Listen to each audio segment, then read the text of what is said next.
All right, let's just hop right into this. The JACKEDLETE Shredmaxxing Protocol for elite health and performance. It's not just about looking good, guys. Why you should reduce your body fat percentage: one, improved energy and stamina; two, increase in testosterone levels to a point. Don't want to get too lean, but obviously, if you have a ton of visceral fat on you, reducing that will increase testosterone levels. And then three, increase in athleticism. You'll be able to move better, do more explosive movements, be a better athlete, right? Fat does not fly, okay? And then last but not least, just look cool. So, yeah, reducing your body fat percentage is key. This is the Shredmaxxing Protocol, okay? And coming from experience, you just feel a lot better. You just feel a whole lot better. You have way more energy, like I said. And you just feel good almost all the time. It's hard to feel bad. So, I'm not going to waste any time here. I'm going to go right into the protocol. This is what I do. In the morning, what I'll do, hydrate and then operate from a fruit till noon perspective. So, only fruits primarily. I would hammer this in at least for the first few weeks, and then you can try to mix things up with like adding in, different collagen powder if you wanted to, a little bit of protein, coffee, bonus points if you walk and go outside for it too, getting that circadian rhythm locked in and in place. You can see here, I my morning routine, I usually always go at some point when the sun rises, go get my coffee in the morning after I have had some sort of fruits. You can see here down here, this is a beet and banana smoothie. I think I added a little bit of milk in with this as well. I don't think it was just pure water. So you can do this, but I would start with primarily, like I said, fruit till noon, and then you can experiment with adding different stuff in. The reason why we do this is because if we go over to here, this matches your cortisol levels, and you will get a nice insulin spike because you're most insulin sensitive in the morning. So pretend this right here is a piece of food. Eat that piece of food, that piece of fruit, insulin spikes, shuttles all those good amino acids and nutrients into your muscles. Now, if you don't know how insulin works, basically, whenever you consume glucose, it goes into your bloodstream and your pancreas will produce insulin, and that insulin will shuttle that energy into your muscles, your liver, and if there is excess, it will go through what's called a process of de novo lipogenesis and become fat. But because we're eating such clean sources of carbs and glucose, we do not have to worry so much about that turning into fat because we will be coming off of a full, hopefully 7 to 8 hours of sleep. Our insulin sensitivity will be high, and we will use that energy to feel good throughout the morning. Now, moving on to lunch, one thing I like to do is have some sort of prior movement before my lunch just to kind of get that metabolism going, burn off some of that energy, and be in a nice state for some more fuel. You can see here, this will be a theme throughout the video. I love Greek yogurt bowls because they're so flexible, they're so convenient, and so you can make these at any point. High protein. You can add more carbs, less carbs if you want. You can add in some fat, which we'll talk about here. So really good option here for that first bigger meal of the day. I also like eggs and egg whites. I'll make an omelet with that. And I'll include some peppers and vegetables, maybe some more bread here as well, and a Greek yogurt bowl. This over here, this was in my cubicle whenever I was working corporate. You can see just brought the tub of Greek yogurt to work, had my eggs and egg whites with vegetables in there, and then a LaCroix. Super, super good first meal. High protein, high carb, low fat. Now, the reason why this high carb and low fat is because I kind of use this as a pre-workout meal. that I have like 1 to 2 hours before I go and work out. This is so that we have the high carbs here, replenish some of that glycogen in our muscles, and then we go into our workout window. Now, troubleshooting advice here: if you work out in the morning, you can play around with adding in some heavier carbs in the morning, such as like bread, um, adding in more honey. You can up your carbs a little bit if you're working out in the morning. Also, too, if you're working out in the morning, you can add more carbs to this evening window here. And that is just so that your muscles have ample glycogen stores to go and perform high intensity exercise. This only works within the context of you're going and you're working out for 45 minutes to an hour and it's super intense and you're going hard in the paint. Okay? So workout window, further out from workout, the less need for carbs. Okay?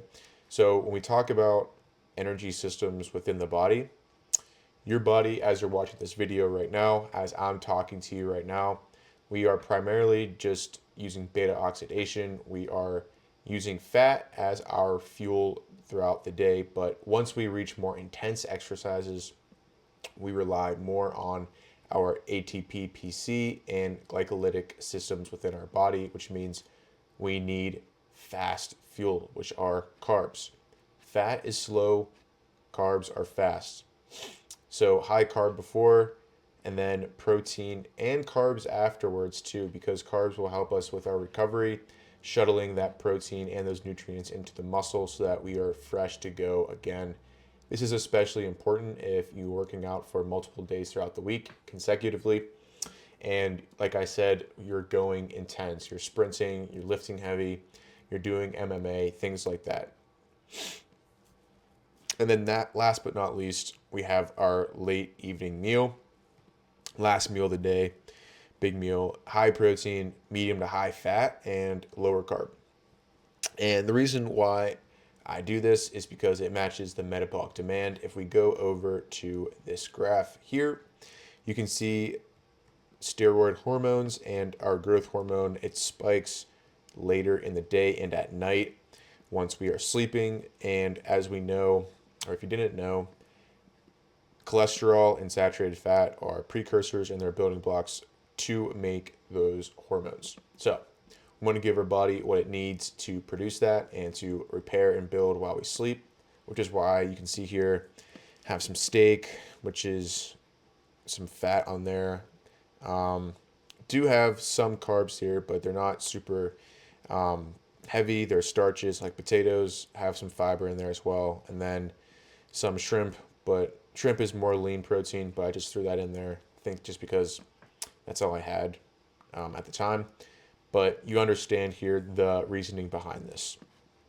Now, examples here of clean carbs. We have fruit, potatoes, white rice, oats, honey, and rice noodles, things like that. For faster carbs, which are just more glucose, we want things like fruit and honey. So pair that, very, very near towards your workout window. And then things like potatoes, white rice, rice noodles, you can have further out because that will be consumed. They're more complex carbohydrates as glycogen. Now, lean sources of protein that you guys can immediately get at the grocery store. Everyone knows the 93 plus ground beef and turkey as well.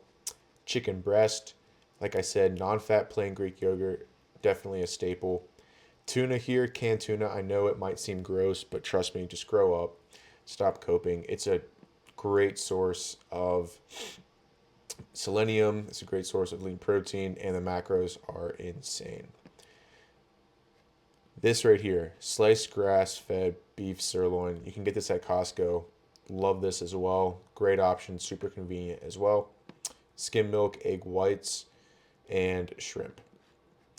Moving on to a fattier source of protein, so going into more late night meals or just pairing it with more lean sources of protein.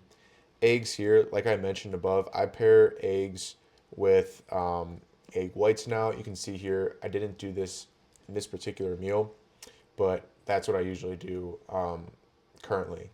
So eggs do have a lot of fat in them. So I would refrain from eating this right before you go and work out. Not the best, but you can see here ribeye, sardines, chicken thighs, whole milk, eggs, and peanut butter. Those are your fattier sources of protein. And we want to treat fat here like a supplement. Fat is not bad if it's coming from a good source. Good sources are your omega 3s, so like fatty fish, salmon, and sardines.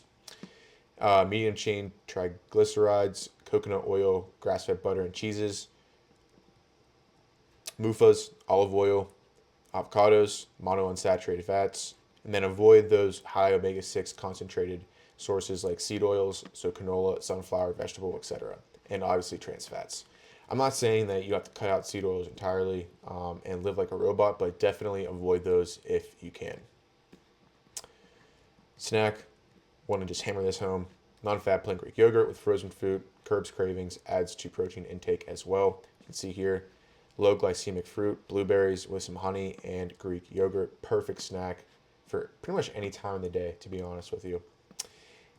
And last but not least, we want to avoid this metabolic traffic jam, guys. This high carb and high fat paired together. A couple reasons why. First off, insulin inhibits lipolysis. And if you have high carb, that means high glucose. Going back to this graph here, high glucose in the bloodstream, which means high insulin spike. And we're going to go back here. And if we have that, insulin rises. And because insulin rises and is in our blood, that means that there's going to be no lipolysis. And if we have high fat at the same time, that means it will be stored immediately. We do not want that. And you can see here, this is represented in nature perfectly because natural foods tend to be either A, high carb plus low fat, fruit, tubers, and then high fat plus low carb, meat and nuts. So you can see there's not a whole lot of high carb and high fat foods found naturally in nature. But on the contrary, ultra processed foods combine both of these things. So pizza, ice cream, donuts, burgers, and fries. These sources of processed foods combine both of these things, which leads to immediate fat storage, which we don't want. So with that being said, guys, super easy to understand protocol that you guys can follow. And I want to leave you with this will work only to the extent that you get the big ideas right, which are calories in and calories out. You must be operating in some sort of deficit, meaning you have to expend more energy than you consume for this to work. If you don't want to track your macros, I don't track my macros personally. Just weigh yourself every morning to make sure that you're on track, losing between 0.5 to 1 pound a week if you're cutting, or if you're just trying to maintain, making sure that that weight stays relatively the same and your composition is improving. Let me know what you guys want to see next down below. Also, link to schedule a call with me personally if you want this full process and the full transformation. Click that link, schedule a call, and I'll talk to you then. Peace.